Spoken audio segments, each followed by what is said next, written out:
Paella, it's one of my favorite dishes in the world. Rice, broth, and saffron is what you start with, then get creative. All you have to do is add whatever you want. It can be a variety of meat, seafood, vegetables, and then you make this recipe your very own. And you get to make it in this cool paella dish. That's right, restaurant quality paella without restaurant prices. We're going to let our creative juices flow when we make paella today on Man in the Kitchen.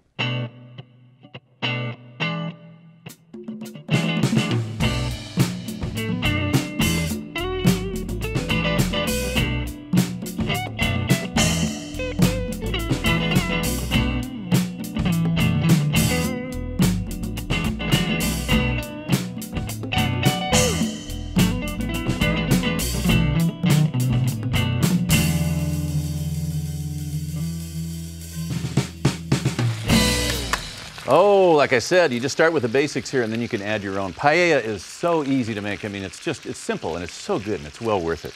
And what I've done here today is I've started with what I've started with onions, a little bit of onion and garlic that I've cooked in some good Spanish olive oil. And then I've added some chicken right now. I've just sauteed it and browned it really nicely. And I know I'm doing this somewhat right because I'm being audited today by my friend Carmen, who came today. Carmen has come by today. Her family is from Madrid, and she's here to audit me and show me how to make this for you. So she has told me earlier how to do this. So Carmen, if I do anything wrong, just throw some saffron at me. You know, that would work. Okay, so she's good. So far, so good. Rocking it out here. Now, what I've done here is I'm going to take the chicken out. These are chicken thighs that I actually cut. I sliced them in half because we want to have a little bit more surface space, I think, and it shouldn't take too long to cook this chicken. And again, it's really, we just browned it here. So I'm going to go ahead and take this out. And Carmen, you'll remind me to put it back in if need be. I've got some shrimp. We're going to put seafood in today. I love the shrimp. So I'm going to go ahead and throw in a dozen or so, and I'm going to leave the peel on, right? Because if you want to, the more you leave on that shrimp, right? The more you leave it in its natural state, I think is the best. If you want to leave the head on, I think that's even better because the head has a lot of good fat and a lot of good flavor and things like that. You'll want to, if you want, leave it on. But I was vetoed. The folks here said, no, we don't want to leave the heads on. So I compromised on that one today. But that's okay because we still have just this wonderful, nice shrimp that we're gonna go ahead and put in. So that's cooking in the. And what is that sausage you have there? Thank you, Mark Cam. By the way, Mark Cams is also here today. Mark Cams is going to be telling us a little bit later, sharing with us a pairing for paella. So thank you. Right. And I didn't mention the linguiça is the name of this wonderful. It's actually Portuguese sausage. And you can get this at any grocery store, really, if you're in a major metro area. Here in Southern California, we can find it. And it's actually a Portuguese sausage, and I've got it here. It's a little firmer, if you will, than chorizo. A lot of people eat chorizo, and that is a Mexican sausage that's delicious with eggs and so forth. This is a little more firm, as you can see. So this sausage, and it tastes pretty similar. This isn't the true Spanish chorizo. And that's hard, isn't it? That's kind of a hard sausage. I mean the Spanish. I hate to interrupt you while you're playing with your linguiça. It's okay. Maybe it's a good thing that you interrupted me. the Spanish chorizo is harder and more the texture of even more linguiça, so than right? this, from what I understand. Yeah. Even more so. I understand. Yeah. So this, if you can find that, you'll find it definitely if you go to Spain and try some paella. But here in Southern California or wherever you live, you'll probably find that Portuguese linguiça. So we can find that. So there we are. That should be good for now. What I'm going to do is cut up a little bit of vegetable because we want to make sure we have the vegetables. Now I got to make sure my hands are staying clean. So I need to find myself a little before I worry about that. Actually, there she goes. Here she comes. Nice. Sherry Underwood, the most famous hands in public television, throwing a nice little handy, sanitized, handy wipe, whatever this thing is. I don't know what it is, but it works. Now I'm clean. Because I'm going to cut up some vegetables now. Veggies now. I have got a red bell pepper. And I'm going to slice that because this will not only taste great in our paella today, but it is going to look good. It's going to be visually appealing. So see how I'm doing this? I don't want the seeds and I don't want the veins. So there we are. We're going to save this, put this in the compost pile. I've got a compost pile going downstairs. Got a chute that goes directly to it. So there it is, folks. There it is. I'm going to slice this. Just slice it up like this. So slice. Make sure you don't get your fingers in there. And that's it. We've got everything we need. Can you smell that shrimp now? It smells wonderful. With the fat from that sausage that I've rendered, is just right. So I think the shrimp is where it is. We're partially cooking it here. We're cooking it. It's doing two things. The shrimp is helping us because it's lending some flavor, some fat and some flavor from the shells. And again, if you use the head, it'll render a little bit more flavor too. Because all of this is going to end up in a broth. So that's what's going to be good. We make a good broth, and then that broth makes a good rice. And so we'll be set here. So take that out. Now we got a little bit of room. We're going to put this to the side. And now we'll add our red bell peppers to the dish, to the mix here. That's beautiful looking, Jeff. And it looks, you like it? It looks pretty. And then Carmen, do you think I need to add a little more olive oil? So add a little more olive oil here because you got to make sure you got enough fat in there. So and that's Spanish olive oil, right? I bought some. It is Spanish olive oil, and I was able to find that at my local specialty retail shop. And they had plenty of it. So Spanish olive oil shouldn't be too hard to find because after all, Carmen, you'd probably agree with me, Spanish olive oil is the stuff. It's the good stuff. It's she's doing the thumbs up, folks. It's the good stuff. Been to Spain? What do you see? You see olive trees. There's a lot of olives in Spain. So you know what they're doing over there. So, all right, there we are. We are going to just barely cook those. You don't have to cook them too much longer than that. Now we're ready for the rice. So we have a short grain rice. You can use a lot of variety of rices. The key, right, Carmen, is that you need to have a rice that soaks up the broth. So it'll absorb the broth that you're making here. So what I'm going to do is use a medium grain rice, and I'm going to go ahead and throw that in. If you want to use a long grain rice, you can. Just make sure you use one that absorbs the moisture. And the moisture is going to come next. Moisture comes in a form of, as we call it this time, of chicken broth. So we've got a little bit of chicken broth here. So just go ahead and pour that in, and this is where you're going to crank your heat up. Crank your heat up. Now, don't worry. You're going to say, hey, Jeff, this is going to be real soupy, right? Because all you got is a bunch of broth here. No, this is going to absorb. All of that is going to be absorbed. All of that broth will be absorbed into the rice. Now, here it is, the key ingredient, folks. Saffron. Saffron. Carmen brought me some saffron back from Spain one time when she was over there, and that was such good saffron. You can buy saffron, like I was saying with earlier, I think in an earlier show. Don't be afraid of it. You can find it at a lot of your specialty retail stores now, and you can buy it in smaller quantities. So you don't have to worry too much about going out and getting a credit card. Don't apply for a credit card. Don't go into debt over saffron. So we're not going to need too much. We just got a pinch of this stuff. And what makes this darn stuff so expensive? Cha-ching! It's actually a little strand on a flower, right? On the crocus flower. On a crocus. It's the stamen of crocuses that are harvested by hand. Can you believe that? All those people are out there harvesting these by hand for us. I think we should give them a hand. Give them a hand, everybody. The people that are harvesting that saffron by hand, I mean, they deserve that applause. That's incredible. And what's amazing is how little you need and how much color as well as flavor is going to be infused into that broth from that saffron. We had a little bit of color from the sausage. And by the way, if you use that particular Portuguese sausage, you don't necessarily have to use the paprika, but if you don't use that sausage, Carmen, would you recommend a little paprika in the place of it? We will get plenty of paprika in the sausage, but again, if you want to do, say, a vegetarian version, go ahead and use some paprika, maybe a tablespoon, and you can put that in right now if you wanted to, or toast it a bit with the onions and garlic at the beginning. So that's going to come to a boil, and we're also going to add to that a little bit later. We're going to add peas. And some other things. But at this point, we have the rice in, we have the saffron in, and we have just about everything we need. So we'll bring this to a boil, and there's a couple of different ways, right? With paella, the key is really to make sure that you have even heat, because you'll notice I've got this on top of a cooktop, and you might find yourself with a sweet spot here or there.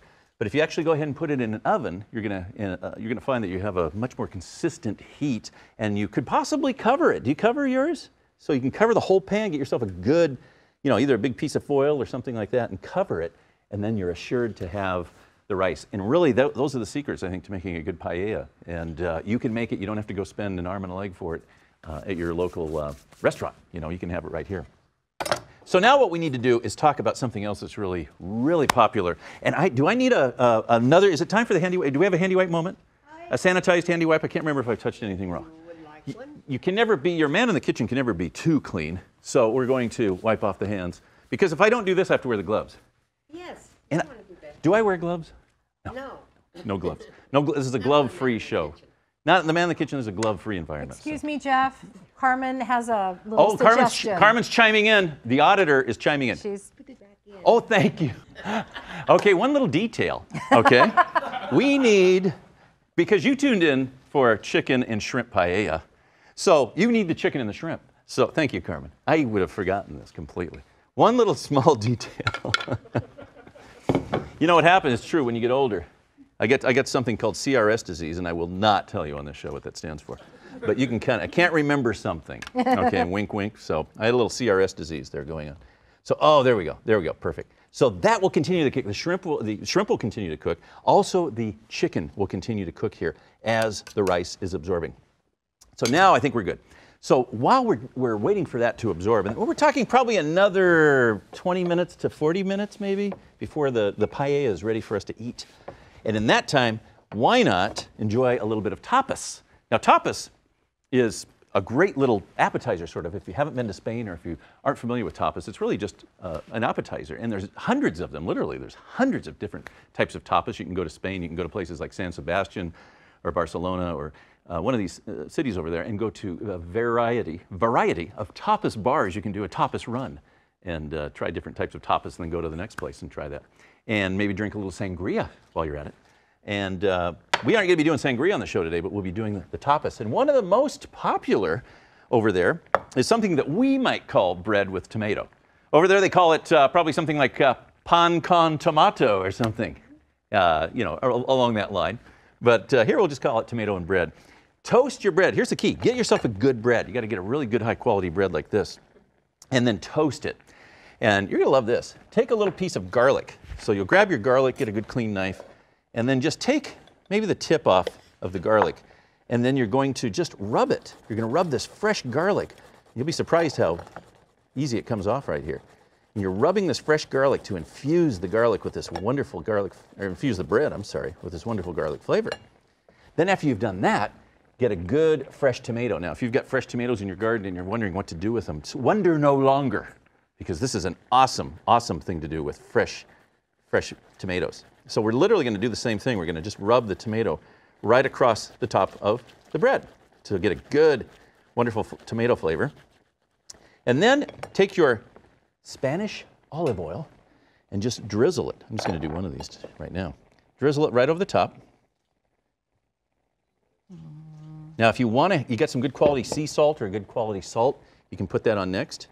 And you know what? It's done right there. It's done. But I've got one more thing I like to do that's really good. Get a little manchego cheese.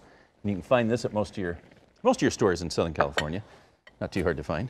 And then just, there you go. Right over the top. And you've got yourself some tapas. And that's it. You can serve this. It's kind of fun. You can have friends over while the paella is cooking. You make the tapas. You can do this. There's various other things you can do. All the way from something with bread and cheese to fried seafood, fried squid. Marat really loved when we were in Barcelona, and by the way, that's how they pronounce it over there, Barcelona. When we were there, you loved the squid. You loved the squid. Oh gosh, you know me. I'm a sucker for a sucker. No. Almost as much as you love the octopus. Octopus, great stuff. Yes, yes. So but I tasted it, and I think it's really important when you travel, just taste something. You don't have to love it, but try it. I think you never know. You might really enjoy it. Absolutely, especially when you can come home to a wonderful place like Southern California where we live, and you can find most of these ingredients anywhere. In fact, you can find, dare we say, all of the ingredients. And you can make them at home, and it's really a lot of fun. Great way to share throw away the old Kodak projector and the old film, you know, get rid of the projector and the screen.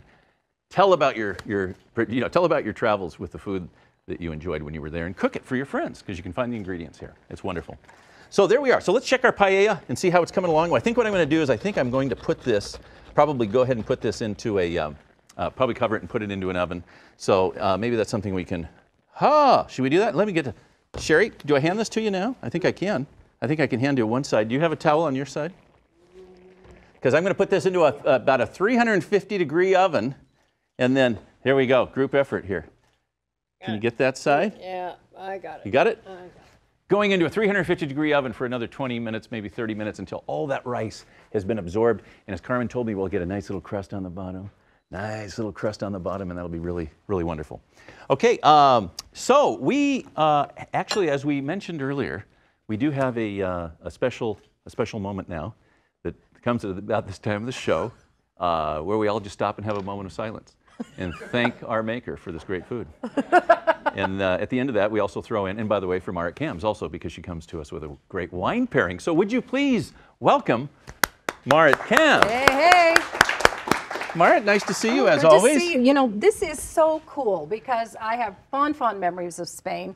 Spent some time with you and Donna in Spain. Yeah, and you and Caitlin and Matt. And your the two kids came. It was wonderful. But you know, this is such an iconic dish in Spain. And one of the reasons I really love wine is that it gives me a way to travel maybe without being there, or to recall a moment when I traveled. I mean, that's why I went out and I got a Spanish wine.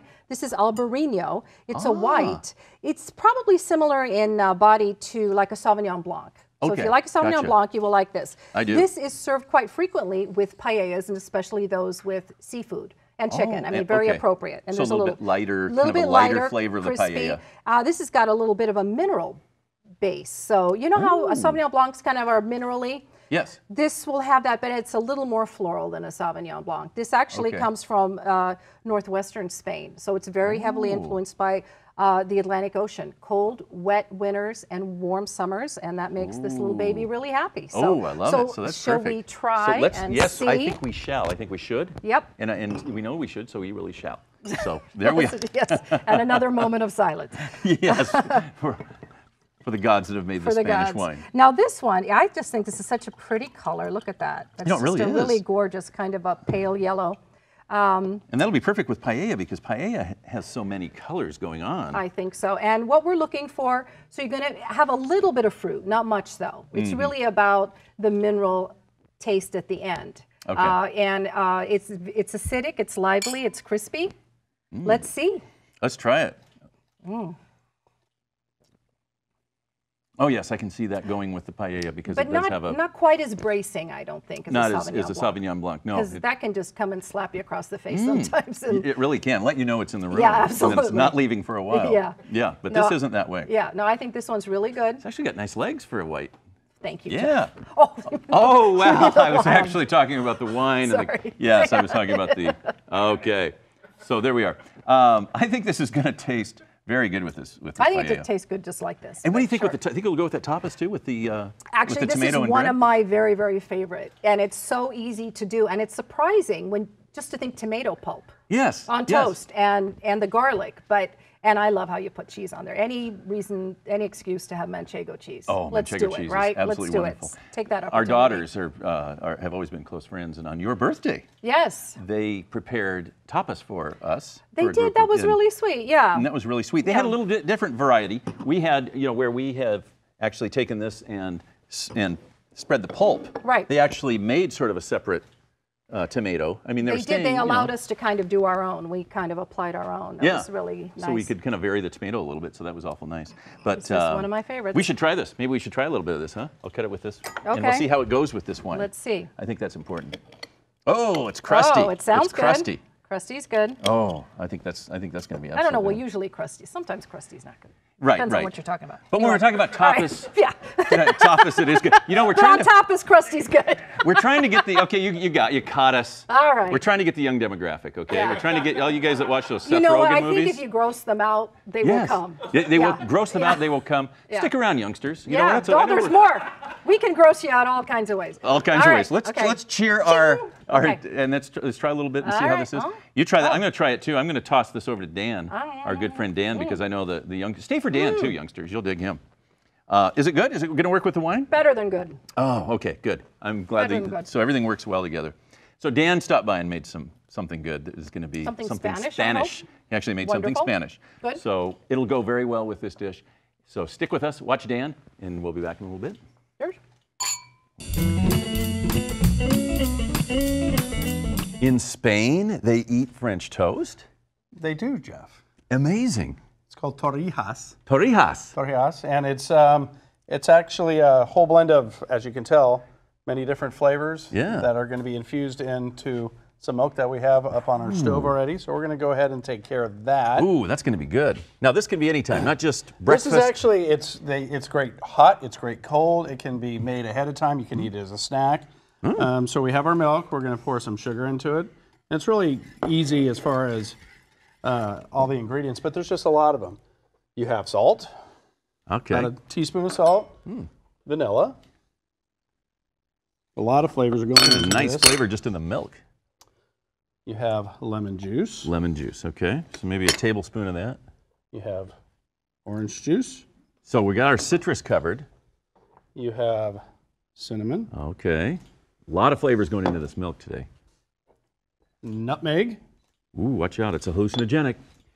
Then you A little random, but it then is. you have a little orange peel. Got to consume like a gallon Is that a of fact? nutmeg to have any hallucinogenic Or effect. lemon peel and now orange peel. Ooh, so lemon and orange. So we have both lemon and orange in this. It's a citrus sort of thing. Wonderful. You're going to head stir everything together till it's well incorporated. You're going to let this simmer, bring it to a rolling boil, not a high boil, and let Okay. it simmer for about 10 minutes. You want all those flavors to infuse into the milk. Okay, so the milk's important here. But we forgot one major ingredient. Well, you know, I see so Because many ingredients. it's been so long. Yeah, I see. I'm guessing by the container. Maybe the viewers at home, can you guess what this might be from this container? It's not water. No. This would be rum. And the recipe calls for 1 tablespoon of rum. More? And these 2 people, tablespoons? they're in Barcelona. All right, we'll they're just in do Barcelona. the whole shot because we want this to be really fun. Oh boy. Now this so- will that rum, will the alcohol in that rum cook out? It'll mostly cook out. Okay, so But it'll cook out definitely by then. sorry Barcelonans. So what we have, once that is heated for 10 minutes and cooled down, we're going to set that off to the side. And what we did was bought a French baguette Okay. and let it get really, really hard. Oh nice. Probably buy a As day you can old tell, piece. you need like a skill saw. He's on one to foot go here, through it. folks. He was putting all his weight on one. See that? Wow. What you're going to do is you're going to take a bowl. Or any brand. Our pre-sliced by or our any wonderful brand. prep crew, and we're just going to pour them in there. He needs And any instead of, circular you know, saw. like normal French toast, you're going to dredge it all into a egg batter. This, you're just going to pour straight over. Oh, this is going to be easy. This is nice. I like this, Dan, because it's easy right away. And let it absorb into the bread. That's why you kind of want it old and crusty. It's because the moisture is going to be that. It's going to be that. We're going to hope that. You're still going to use an egg wash. So we're going to get our pie tin. Egg wash meaning an egg and some sort of liquid, right? Yeah, usually water. It can just be straight egg, milk. Oh, so you can use whatever you want. You can add cinnamon to this. You can add sugar to this if you want, but there's obviously enough. In that milk. Plenty of Or- spices. And once most of the bread's been absorbed, or the liquid's absorbed in the bread, go ahead and put it into your egg wash. Again, it could be straight egg, it could be egg and water, egg and milk. Oh boy, so we add a little more egg. And this is just for breakfast, French toast, any time of day. I could see eating it for breakfast because you know, you're used to the French toast. Like that. Why not put that chocolate sauce from a couple of weeks ago on top of that? Yeah, Chocolate goes baby. good with everything. Yeah, we could do that. Little chocolate, little rum. And then just like normal French toast, you're going to wait until it's got a little bit of a crust to it. For the preservation of time. Okay, yeah, so this is great. And all the flavor, everything that you have into it is already in the original batter, so there's no needing of sprinkling cinnamon or sugar into this. It's all all now there. It's all into the bread. Oh, I love that nice crusty egg wash on the outside. That's wonderful. And then just a few minutes here, get it nice golden brown. Again, this can all be pre-made. You can have this in your fridge as a snack going through the week. Oh, okay. Send it to your kids with their lunch. Oh, sure, why not? Yeah, That's they probably can what be- they do They in can be Spain. the, you know, the posh people at school. They could be the posh kids because we all want our kids to be posh. So, Don't we all? Yes. well, Dan, thank you. I appreciate that. We'll look forward to my serving that pleasure. up, and thanks for stopping by again and making us some. Always fun. Yeah, it's always fun having you here. Thank you, Jeffrey. Now I think the moment has arrived. This is it. Can we get a drum roll, You please? need a drum roll for this. A drum roll. Okay. It's hot. It's hot. Woo! Let's see. Thank you very much, Alex Van Halen stopped by. Thank you very much for stopping by to see his old buddy Sammy Hagar, who's from Fontana. So he's out here in San Bernardino. There we go, ladies and gentlemen. There we go. That is our paella. That's beautiful, Jeff. And one thing I didn't mention, Carmen and Marit, is that I forgot to put the